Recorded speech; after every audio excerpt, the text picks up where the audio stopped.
You gotta hold it. You gotta hold it. To the right.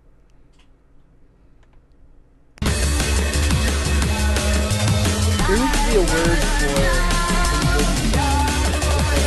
console platforms. The A button is where the B button is on the.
And I haven't figured out how to do the buttons yet. Oh my god, it's time for the show. Hello and welcome.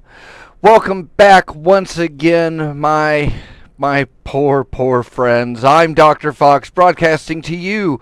Yes, I'm broadcasting to you live right here in the Hypercom's very own hypercore hyperdimensional recording studio. And joining me via Hypercom, it's the one, the only, he's ugly and unruly. It's your favorite, Fidd Chewley. Say hello, Fidd. Hyper hello, Dr. Fox. I hope you're doing hyper well today. Hyper, yeah.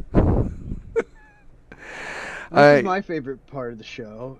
This is the beginning where we pretend like we haven't been talking to each other during the last 30 minutes for the sound check. Hey, buddy. Some sound check, right? Hello.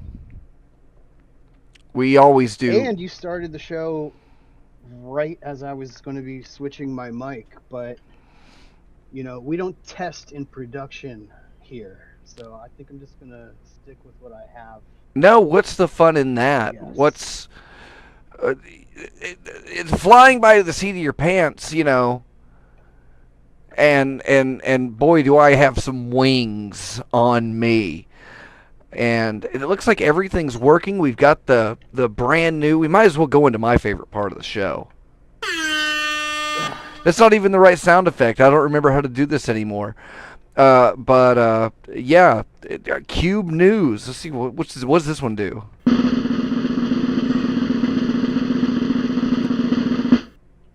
Yeah, that'll work. I'm back. The show is back. I say we're, but it's all me. I'm the one that has to figure out how to do all of this stuff again. And we have this brand new layout right here. The chat box down here. And of course, I've got, you know, multiple angles for a show where a guy sits still the entire time. I can just turn and look, and I have this fantastic little I can turn, and if I look over where Fidd would be if he had a camera feed rolling, it's like I'm looking at the little box that he would be sitting in. I can point to it, and everything is mapped out. And the chat box at the bottom, and the goals over here, the subscriber goals, you can see that we've picked up a couple of hitchhikers after the premiere of Time for the Movie. And Fidd, what was your favorite part of premiering Time for the Movie, the VHS Pan and Scan edition, the other night? Well, we recorded a commentary track kind of on the fly. I mean, after the movie was finished years ago, we always said we had to come back and do a commentary track. And then last night, it just happened like within 24 hours. I think you hit me up, and then somebody said, play the movie. And then the next thing we know, we're in there. Cosmac, you and I, and you recorded it, so The there's a myriad of other commentary people. track.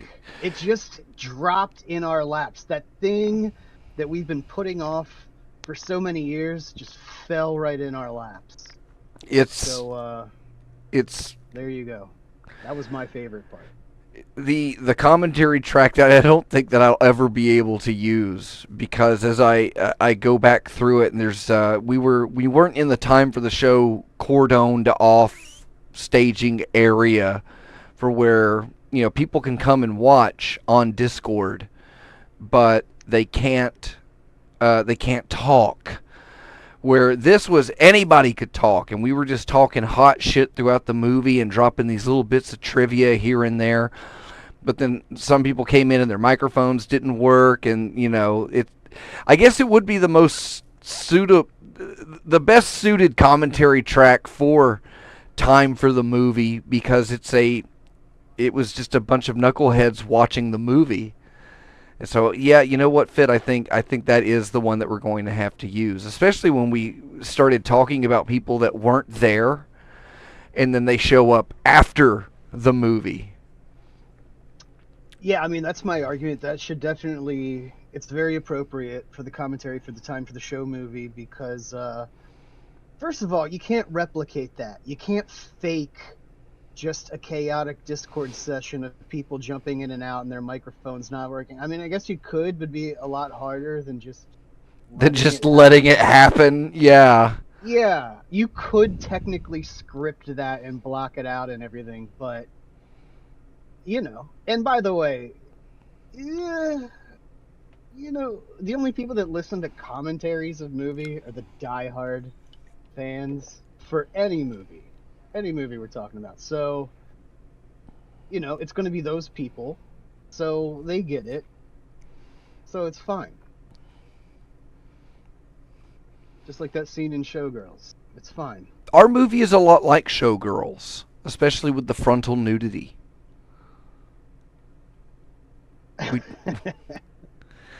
But the difference being that ours has a lot more RoboCop. Just enough. What do you take away now that it's been just over a year since the premiere? It's been 2 years, basically. Let me see. We finished editing in October of 2023, so that meant 2022. So it's been nearly 2 years. It's been a year and a half since we went out and filmed it. And in that time for the movie was rejected from 9 out of 10 film festivals. 9 out of 10 film festivals could agree that Time for the Movie had no place there. But out of the film festivals that we did get into, so actually I guess I could genuinely say it was 9 out of 11. We got an honorable mention from the Orlando International Film Festival. We got screened in the theater, and there were people that submitted their films that didn't get screened. Like if they did, even if they got into the film festival, they were on like the virtual stage, where we were in the same theater that all of these other fantastic films are being forced upon the audience, and then ours was forcibly forced upon the audience. But I got to go with Danny Feedback and Dr. Purge and my wife, and Peas called halfway through, which was fantastic. It gave me an opportunity to leave the theater. But we got an honorable mention there, and then the Poor Life Choices Film Festival actually awarded us with Best Classic Comedy Film. So out of the 2 film festivals we did get into, we walked away with some accolades. And so now, Fidd Chewley, you are a part of an award-winning feature-length comedy film. To be honest, how do you feel? I was surprised because I didn't even bribe that guy that much. I gave him $30 and I let him finish my chicken wings. and I was like, "There's no way he's gonna give it to us for that," but he did, and I was like, "Wow, now I know show business." They don't call it the Poor Life Choices Festival for nothing. Seriously though, I hope it's not obvious as it is true due to my performance in that movie that was me busting my cherry in that world.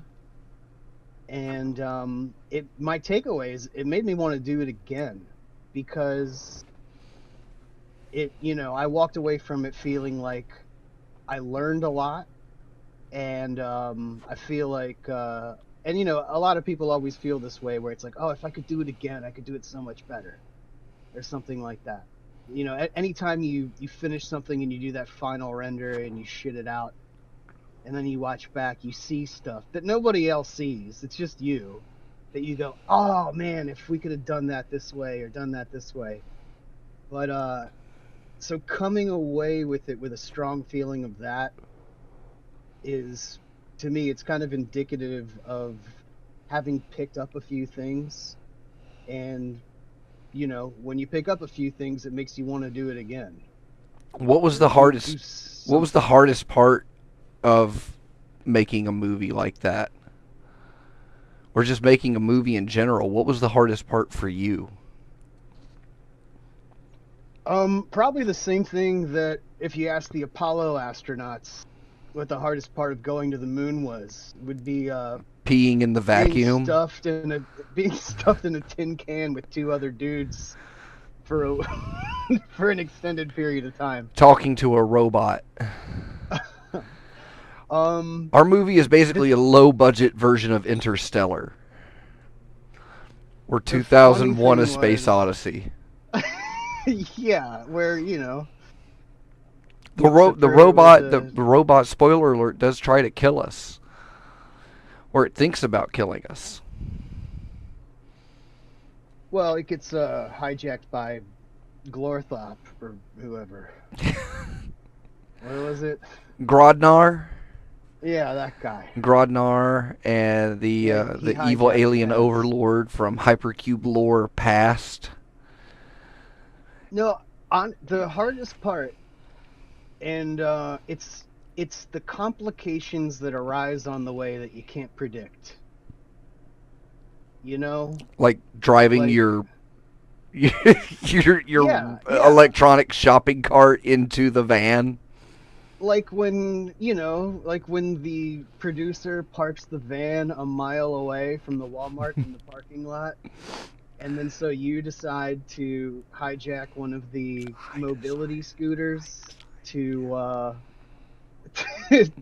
to go from the entrance of the Walmart all the way back to where your producer parked the van, and then ramming into the front of the van at full speed and at all 0.37 miles per hour. Well, it was enough to dislodge the Mercedes insignia from the front of the van, and he told me he's never been able to get it back on. So there was a little scuffle. That's that German engineering for you. Yeah, bullshit. What was crazy was when it fell off. Yeah, and I was about to say, when the SS emblem behind the Mercedes logo shone through, and we're like, oh, wow. Didn't know they were still packing those in there. I didn't know they made four-spoked Mercedes logos. Looks like I bent it up a little bit, too. Huh.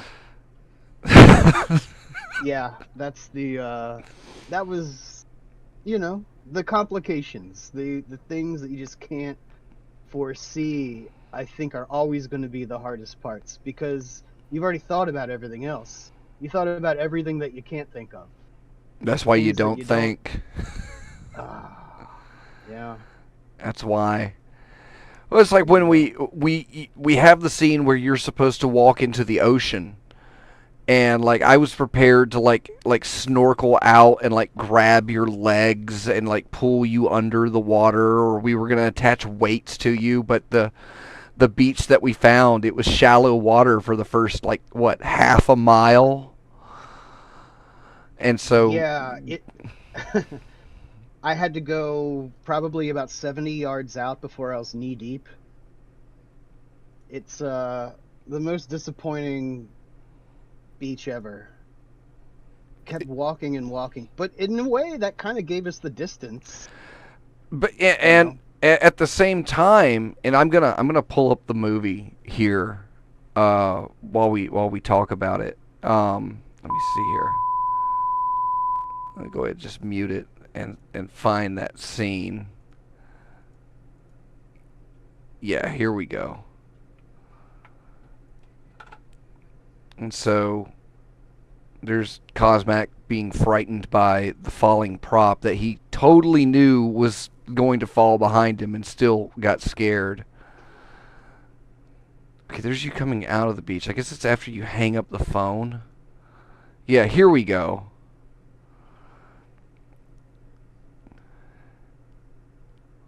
Yeah.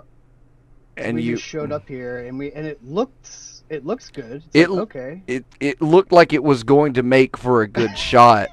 And he had to stop before it was Complete. halfway up my shin because it would have been too long of a shot. Yeah, it Maybe was. if we did like a 10-speed fast forward kind of a thing, and you got to see me walk all the way out, which Cosmac would have probably liked to see me do because he was still mad at me. I was mad at you too. Well, I was yeah, mad because you somebody pissed threatened off to the call producer. cops. Yeah, and we had to get away in the most conspicuous van in the county. We should back up a little bit. There's an important detail here that people are missing. So I'm in the mobility scooter. I ram into the front of the van, knock the insignia off. Cosmac jumps out of the driver's side of the van like a firefighter, runs over and shoves me over. Rightly so. I'm not mad at him for it. But imagine from a bystander, we're in Mississippi, and all these Mississippians, all they saw was an angry dude with red hair jump out of van and push a crippled man over. It didn't help that it had a New Jersey license plate on it either. Oh, they didn't like that. Yeah, we were told to go back to New Jersey. When we live further south than they do. We do now. That's the hypocrisy of Florida. They also told us that the police were on their way. Look, I'm calling the law. That's what the guy said. I'm calling the law. You know, when they don't say the police, they say the law. That's when you're in a place that they could not mind their own business. And their own businesses. So yeah, that was fun. You know, stuff like that. It's those little moments that brought us out. We all got a turn to be pissed off at something. I know there's where I think it's back here in the credits. It's yeah, there it is. Did I get pissed off? I don't know. Did you? I don't think so. I think I was just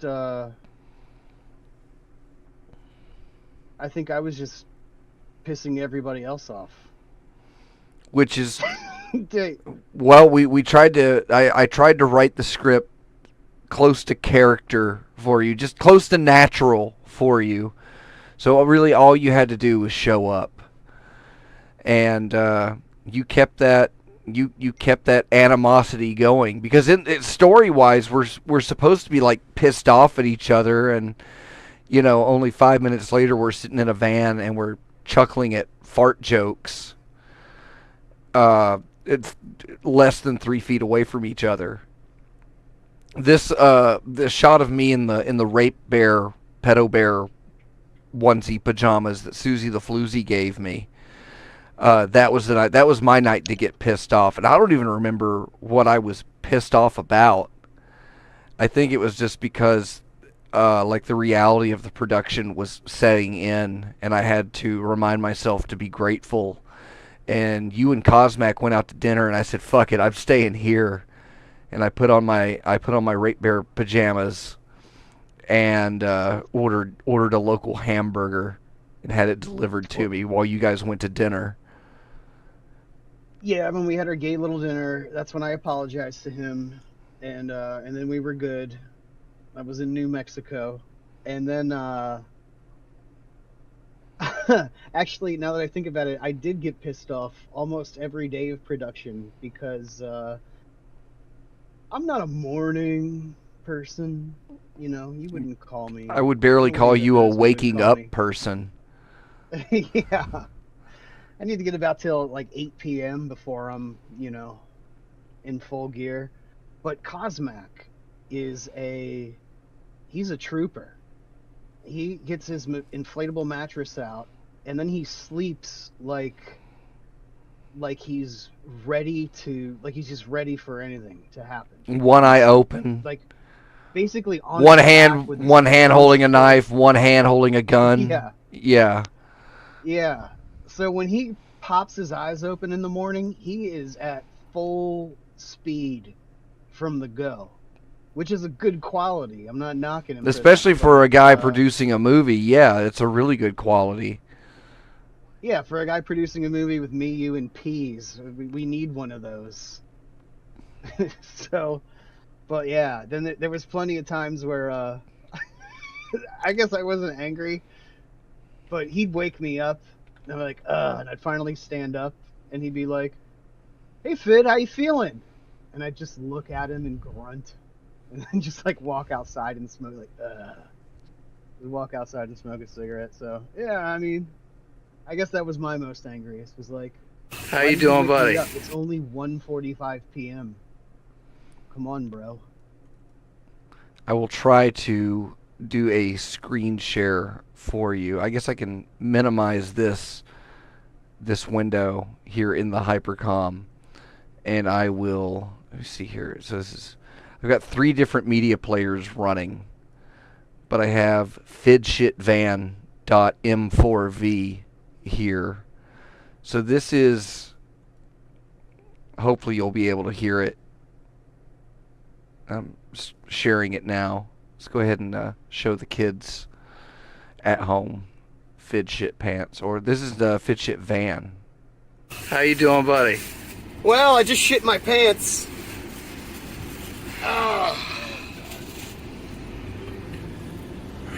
So are we looking at like a frothy anal discharge, or are we looking more like dropping the kids down at the pool? Well, in this desert climate. It was these speed dips that did it, right? Oh, yeah. Right there. Great. You want? It's only 2 more. Yeah. You okay, buddy? I'm doing pretty good. There was one thing that was bothering me. I can't remember. Oh, right, I shit my pants.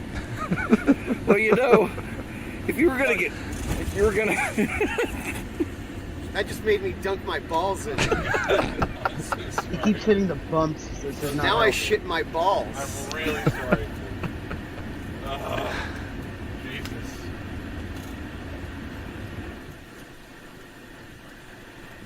It's okay, I only shit my pants like 11, 12 It's a movie times set, a not a year. ball pit.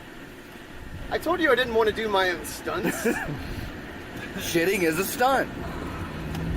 Well, now I wish I would have... Oh my God, that's the door. Could you please? Yeah, we had taken off. We were filming. I think it was the red light sequence for the movie. One of my favorite parts of the movie. And yeah, and yeah, that you wasn't take fake you or take the scripted. wheel. When you yelled, "Oh my God," that was the door. You were referring to the back hatch of the van. Yeah, which you can see That throughout kid- that video. They are wide open the entire time. Because we just took off. Because you probably have a better perception of it than I do, because I was standing next to the van while you were like, I gotta go. And we were Well, like Pease right. warned us. He did. We had sustained ourselves on nothing, on a diet of nothing but like Red Bull, beer, and In-N-Out burgers. This is something I never knew before, and when Pease said it to me, I was like, whatever. This is bullshit. He's like, look, this is the desert. if you just pound a bunch of liquid, it's gonna go right through you. I'm like, that doesn't even make sense, right? So we wake up, we hit a grocery store before the shoot. I get a vitamin water and a Red Bull. I pound both of them. Tummy's rumbling. By the time we pull over and you and Cosmac are unloading, I realize this is going to happen now, whether I consent or not. And so I found an alley, and everything in Vegas in the neighborhoods, it's all dirt yards, but it's also bright white concrete. Like bright, like the surface of the full moon, white concrete. I just found an alley. I put my back up against it and dropped trow. I look to my right while I've already passed the point of no return, and there is a school, couple of school buses, and there's a woman in a minivan dropping her kids off while I was dropping off your kids. Yeah, and at that point, it was already happening. There was literally nothing I could do. I just looked at him while I did it. Like, at that point, I figured the best thing that can happen from this is I make eye contact with one of them. And I was a little too far away to tell, but I'm fairly confident that I did. And at that point, it's all over the back of my legs and, yeah, back of my pants and everything. I do the walk of shame back to the van. The waddle of shame. Yeah, I do the waddle of shame. I immediately confess to my crime to you and Cosmac. Cosmac pulls out a piece of, like, what is that, mylar? Like Yeah, silver mylar. Yeah, like, let me see if I can get a... on the outside of, like, the lunar lander, you know, or like a weather balloon or something. He pulls a piece of that out and puts it on the middle seat of the van and tells me to plop my ass there, and the rest is in the video.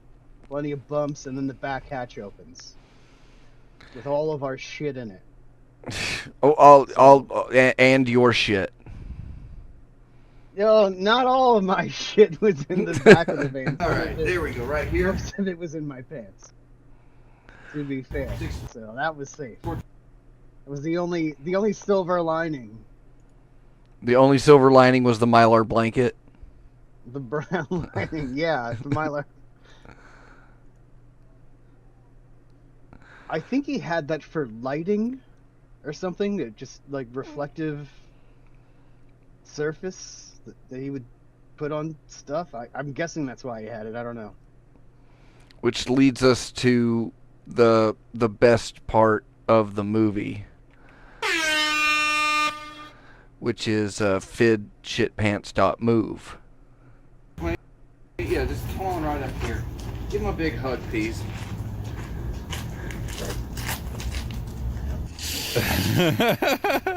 How does your pants feel? Now, for the record, I did not tell him to grab my ass. Oh, try the other side. I was just going to give him a hug, and we were going to get a shot. And I hugged him. He grabbed my ass. You guys suck. So, 6428 W Peak Drive. Everybody. It was, yeah, just a beautiful moment, and he yeah, you didn't tell him to grab your ass. That was just completely natural for Pease, just to reach on over and go fist deep in what would have been balls deep in shit. He decided, you know what? I'm not just going to be handsome anymore. I'm going to be funny too. But he decided look at the wrong moment to be look what funny. that gets you. Never try to be funny. How hard was it for you when we were doing the time for the show bits on the road? Because I believe we have... I think it's like maybe 5 hours, but at one point I thought that it might have been anywhere between 10 and 14 hours of time for the show on the road that Cosmac and Astor and our other associate producers would watch with us or watch with me. And I would sit there with like a notepad and like, okay, well, they laughed at this part, they laughed at that part. You focus grouped the time for the show segments. It's the best way to put it. Yeah, it's Yeah. like what parts got the most laughs, and the ones in the movie, those are pretty much the best bits. Because Well, say, what was it hard? I mean, when you consider the ratio of what hit the editing room floor versus what made it in the movie, it was monkeys with typewriters. yeah, which we saw in New Orleans. That would have been racist if she wasn't white. Oh, Fidd. We made a movie. And then I went completely off the deep end. But now it's, I think the hardest part is like coming back and doing time for the show, because it's like there's no way that I feel that I could top this. I think the movie is like the perfect bow on the package. Because in other Cube news, I'll just hit another button. Holy crap, it was that one.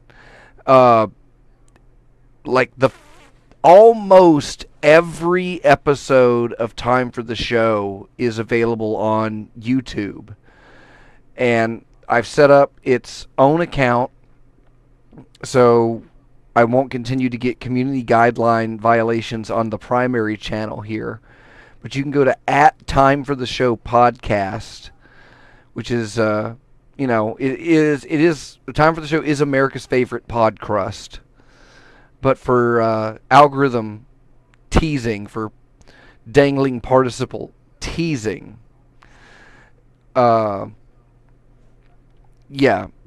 podcast, which really, this is like the loosest form of any kind of podcast I could ever imagine. Even though there was for some time a semblance of structure to it, which is definitely there for once we reach like the 40th episode, like the show really starts cranking up and is like a show when we're just about a year into it and we figured out how to do that. And because it takes a lot of practice. But you remember what I said before we ever did Time for the Show is like all you got to do is press record. And that's what the first couple of episodes were. I think like the first 8 episodes, and those they may be lost forever. I can't find them. But I will continue to search for them and implement them in the feed. But from the episode where we talked to Ivan Stang, which I believe is the second time that we had him on the show. It might have been the first time, but it's like the second episode of Time for the Show goes through, and there's no episode 13 because coincidentally, not ironically, and yes, I know the difference. Do you?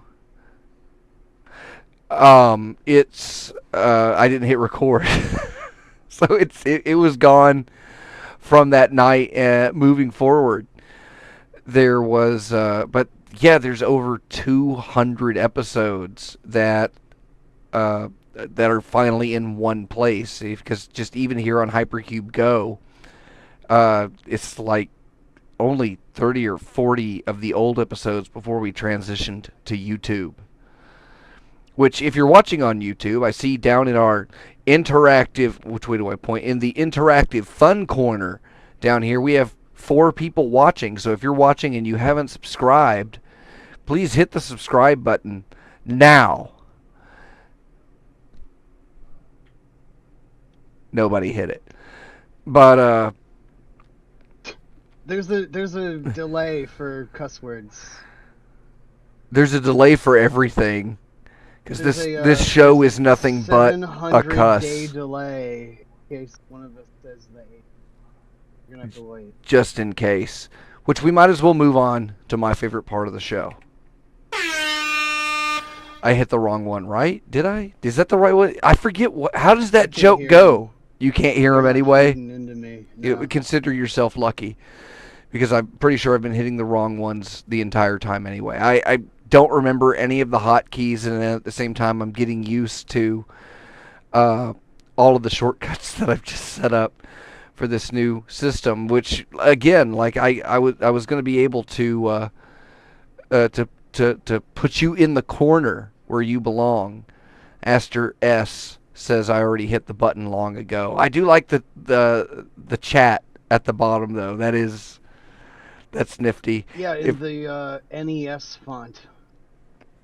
Yes, because we produced this exclusively for home playback on the Famicom entertainment computer, family entertainment computer. We have 30 NES consoles connected to each other in series that we're using to produce this show. Oh, see, there we got Dr. Ghoul. Dr. Ghoul says, like, subscribe, and enjoy using the show as ambience while I slumber. Well, as a horror aficionado, I would imagine that this show gives you the best kind of nightmares. So, once again, my favorite part of the show. I think that was the joke. I think it's the air horn when I do that. It's time for the blind eyes. Fidd, who's your blind eye this week? Should we ask Peas? What's your blind eye, Peas? I don't like it when people try to do show while I'm eating dinner. No, I have a blind eye, actually. You do? I do, because today is St. Patrick's Day. As we record this, it is St. Patrick's Day. And as an Irishman myself, as a POI, I find St. Patrick's Day offensive. It's an appropriation of Irish culture. Okay? I thought that wasn't okay. But for some reason, if you're Irish, it's okay to appropriate your culture. Well, I guess all the tornadoes that tore through the Irish. Midwest must have been Irish winds because they all took a break today. Well, that's the thing. If you're Irish, every day is St. Patrick's Day. St. Patrick's Day is for the poser. You know, hey, it's St. Patrick's Day, let's get drunk people. Like, what do you mean? You needed a reason? You needed a reason to get drunk. And also, as a POI, I don't feel like I should have had to show up to work today. This is my holiday. This is my people's holiday. Ireland is my Africa, okay? And this is my people's holiday. It's not as civilized as Africa, though. Well, they're catching up. You know? They're getting there. They're getting there. So yeah, that's my blind eye. Is I'm just gonna be completely racist about it and say anybody that's not Irish. My blind eye today. Just, you know, in the spirit of the season. My blind eye is the U.S. government not following through with renaming everything back to the way that God intended it to be, and not renaming like the Hudson Bay, the Gulf of the Bay of America. Because I'm ready to go down to the beach right now and plant a flag and say we're taking it back. Yeah, we're gonna rename all the bodies of water. The Atlantic's gonna become the East American Ocean. The Pacific's gonna become the West American Ocean. We're gonna have the Gulf of America, the Lake of America, here Lake Okeechobee. Yeah. You know, yeah. That word's gay. Okeechobee. What? Lake of America. Way better. Come on. We need a gulf, an ocean, a lake, a bay, a tributary, a canal, a stream, a creek, a crick, a river. I mean, we need to hit them all. Yeah. Did I miss any? No, you got crick, which I was ready to jump in for that. Creek and crick. Creek and crick. lake, pond, Swill. gully, The swill of America. the swamp of America will be down in the Everglades. Just rename that to the Swamp of America.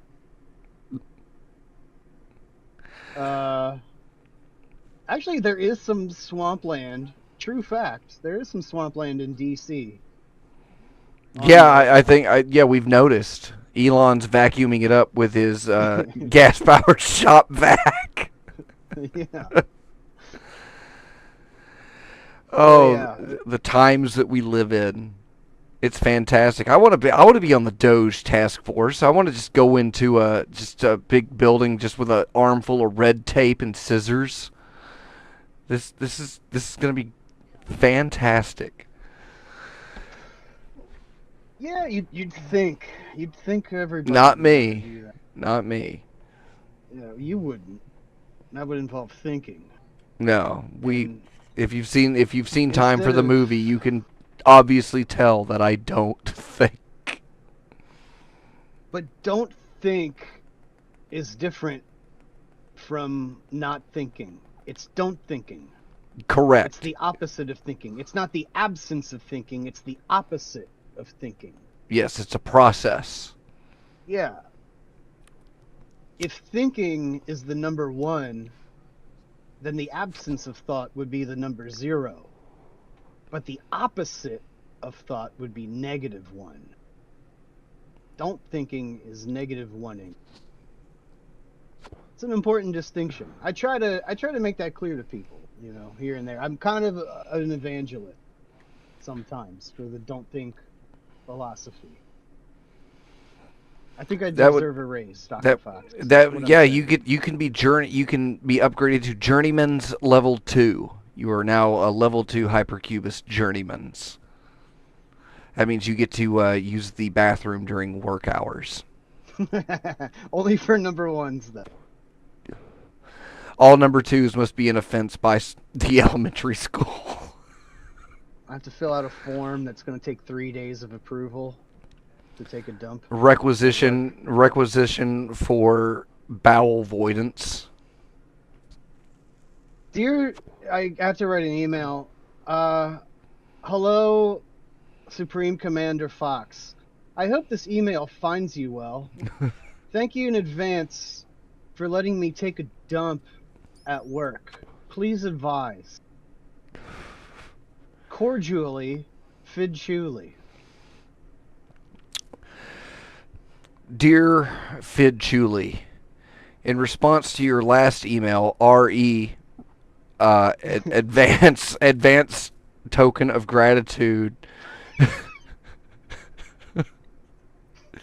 Consider your time card punched. Yours truly, Dr. Fox. Oh man, this show is harder to do with just the two of us. We don't have anybody to gang up on. I have another blind eye we can gang up on. Yeah, what do you got? I just thought of this. That's what you get for don't thinking. See how it works? That's how it works. I'm not very good at that. I think I'm not going to don't think because I want to be your spy into the world of do think. The corporate espionage. Yeah, I need to assume the role and, in order to catch a do thinker, you have to become a do thinker. And so I'm going to be your man on the outside for that. But my other blind eye, I just thought of it because I have a girlfriend. Ew. Yeah, I know it's gay, right? A little bit. And so because of that, any other heterosexual male with a girlfriend or otherwise will be able to. And I wonder if this is a issue in the lesbian community. I'd like to get your thoughts on that. Okay, I'm going to make it official by eating something while you say this. Yeah. So my blind eye is the man. It might not have been a man. The person that was the first person to tell women about the word gaslighting. That never Person that happened. leaked that. The person that told them about that term. Because now they've weaponized it. They've turned it into, like, anytime you win an argument with them, you're gaslighting them. I mean, it's the way I feel about it, really, because I've gotten that so many times. Like, it's basically a parachute that a woman can pull out when she's realized that she's lost the argument. Yeah, It's we will never pull out. It's Johnny Cochran, you know, whispering into her ear, just tell him he's gaslighting you. And then the merit of the argument no longer matters. And it actually changes the subject matter of the argument. Now we're not arguing about what I was right about. We're arguing about whether or not I'm gaslighting. The way that I feel about it is, I know that if I had a time machine that I could only use once to go to a time and come back, I know that the right thing to do would be to go back in time and rape baby Hitler. But instead of that, I would go back in time and I would find the person that told women about the term gaslighting, and I would rape that person with baby Hitler. Feet first. Oh, with baby Hitler. I thought you meant like alongside. Oh, you thought me and baby Hitler were going to tag team? Yeah, that's what I was. Well, okay. Yeah. It's just remember when you do the Eiffel Tower that, you know, which hand to use. Huh. Okay. Baby Hitler did nothing wrong, right? He didn't. Is that's I don't know. Maybe in preschool there was a little, you know, a juvie. I don't know. But you know, it's the misgivings of baby Hitler. Should there be a Saturday morning cartoon? Hitler babies? Baby Hitler. Baby Hitler. Yeah. I'm not going to sing the rest of the words that just came to my mind. Baby Hitler. Yeah, you know, and they're all there like baby gullible. Yeah, because we shouldn't get flagged for anything that we've said in this episode, right? We've just all you said was baby Hitler did nothing wrong. Yeah, exactly. I didn't. Yeah, there's no. Yeah, that. I don't know. Are you gaslighting me, Fidd? Oh, fuck! Here we go. Here it comes. But I guess I got a second blind eye, which was the guy that invented urinals deciding to make them flush. I've never understood that. I think why not just a hole in the wall? That's all we needed. At what point did somebody say, you know what we need to do is, you know, with this bowl that we've super glued to the ceramic tile, is we need to make sure that whatever goes in there stays there for a while until somebody decides to touch something with their hands immediately after touching themselves, which I don't do. I freehand all of my urinal visits. I Eiffel Tower. Also, it's kind of a power move to put both your hands on the wall. And we just lost 2 viewers. I love the live viewer count. That's going to come in really handy. Now we're going to know when we go over the rails. Now you're going to be running 10D metrics. Hey, you were the one that said baby Hitler did nothing wrong, not me, okay? This is not on me.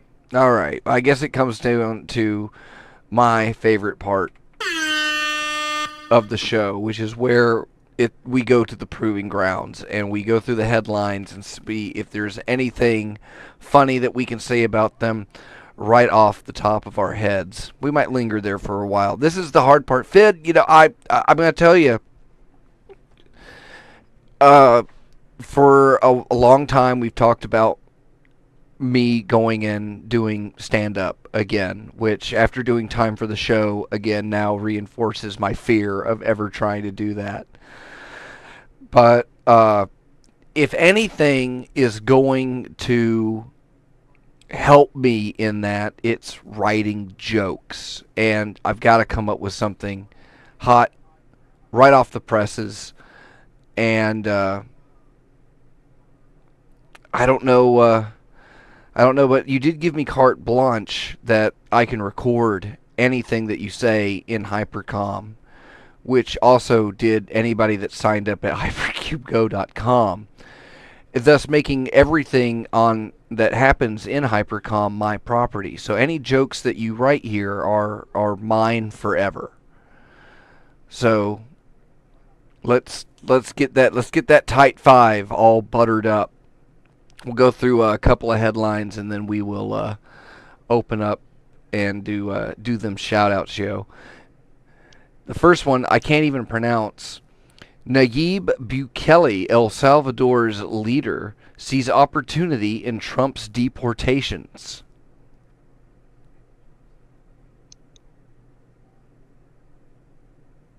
What was his name? That was the one that I was trying to come up with. Nayib Bukele,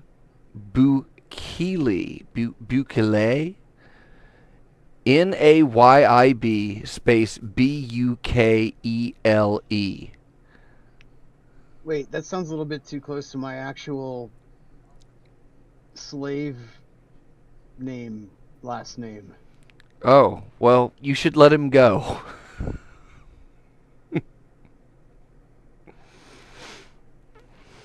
Wait, I thought you didn't have a thing for that? You were waiting for me to do a thing? I couldn't come up with anything off of that one. Do you have anything for that one?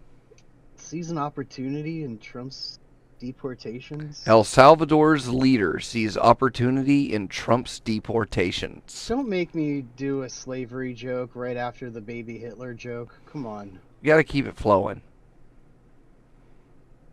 You almost made me do that. I don't appreciate that. You set me up. Trump claims Biden's pardons for January 6th committee are void. Legal experts disagree. Well, according to established federal law, any bill that's signed with a crayon doesn't count. Nice. I will give you that one. Okay, thank you. I had a similar joke years ago, and it was right after George W. Bush had released his autobiography. And I said it's a landmark document because it's the first autobiography to be written in crayon. And yeah, I guess we can It's just got pictures. yeah. It's got a word search and a connect the dots.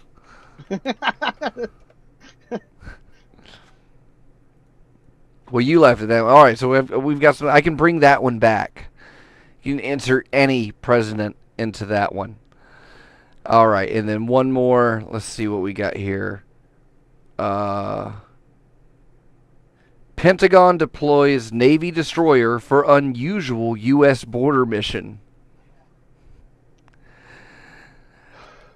Yeah, because it was deployed in New Mexico. I was working on Idaho. That was the first one that came to me. Ah, that's even better because it's the north border. You win. Yeah, I'll take that one. I'll get a point. People in Boise strike. Stricken with fear. All right, let's see what we got here. How do I see this? So, you can sign up for free at patreon.com/hypercube, but we do have people that are still donating and that have donated in our absence. So I'd like to thank everybody. So I'm going to do that. I'm going to thank everybody who's ever donated to Time for the Show. And you can add yourself to this list. You sign up for free. Get updates. You can get a copy of Time for the Show, the movie, and the download of the soundtrack. So big thanks to Robert South, Kevin Jones, Alan Bernard, Cody Bomberry, Triology Soaps, Cosmac, Hank Marshall, Caller 23, Kit Altman, Michael Marcus, Michael Pimentel, Oh Crap Guy, Reverend Red, Scalpod, Tori, Long Dead, Brother Other, Agent Lloyd, Martha Artha, Negative at Night, Unsung GG, YB Dobbs, Reverend Loch Ness, Vanessa, Hazel of the Windmills, Jelly, Cat Feather, Anna Andrews, Kawaii Bunga, Dina, Jay, Doc Cosmac again, and what else we got here? Thanks to freethinkradio.com for hosting us for years. You can still hear classic episodes of Time for the Show at freethinkradio.com. Fungifolium, Jane Simpson, Nolan Stoltz, Nope, Red Kinser, and Subject T Change. Thank you to everybody that's ever given. And again, you guys make the show go around. Thanks to everybody in the chat. Thanks to Aster6 for listening to me do this once again. Thank you for Dr. Ghoul for jumping in the chat. Shout out to Professor Trixie von Mothersbaugh. Cool folks. And Rubik's Cube, the Rubik's Cube movie. Why didn't I mention that? The Rubik's Cube movie is complete and is on sale. Fidd, why don't you tell us about Camp on Fire before you go? Camp on Fire is the Rubik's Cube centered podcast / YouTube show on slackradio.org every other Tuesday right about now. So I guess that pretty much points out which every other Tuesday it is, because I'm here now and it's Tuesday as we record this. This is Monday. It stars... Is it Monday? Yeah. You started your St. Patrick's Day early, didn't you? Oh. That's that Irish pride kicking you right in the groin. There we go. It stars Reverend Ness and Chef Rob of Rubik's Cube, and then myself for some unknown reason. But you can check that out at slackradio.org. Yeah, shout out to Lord Ferg and all the crew over there. Listen to Negative at Night and all the other shows on Slack Radio and all the other shows on Free Think Radio as well. Well, I'm Dr. Fox. So much content. It's tons. You know, these kids, still being they made. don't know how good they have it these days, right? You had to wait for the hour of Slack to come out, and you had maybe that and a couple other things. But between Free Think Radio and slackradio.org, the world is it's a buffet of Slack out there. It's crazy. It's what we need. It's what we I guess need. Pease has to apologize. He sent me an apology actually to read. Oh, okay, please. Before we, it's just one. He asked me to apologize on his behalf to the entire listening audience because he said in a previous episode, this is also going to count as a, what do they call it when the newspaper a retraction, yeah. This is also going to count as a retraction. Pease told me to let everybody know that he said on an earlier episode that he had a job at Subway, which was true, but he also claimed that he achieved the rank of sandwich artist. That was not true. And he wants everybody to know that he's sorry, and if they want to take that deception up with him on a one-on-one basis, to write a letter to Reverend Pease at 6428 Dolby Peak Drive, Las Vegas, Nevada, and he's looking forward to your concerns. Thank you. I couldn't remember the zip code. Write to me, Reverend Pease, 6428 Dolby Peak, Las Vegas, the city, Nevada, the state, 89108. Is it 89108? Yeah, we'll remember it. The rest of the address will get you there. All right, I'll start that music. My name's Dr. Fox. I'd like to thank Fidd Chewley for coming on. I'd like to thank everybody for sticking around with us. If you're watching Time for the Show and you haven't been completely disgusted by now by your gross, inept waste of time, then why not do yourself a favor and hit the subscribe and the like button, leave a comment down below, and tell your friends. Don't forget, you can sign up for the Patreon for free at patreon.com/hypercube. And you can listen to all the episodes of Time for the Show and see the movie and so much more at timefortheshow.com. We'll see you next time.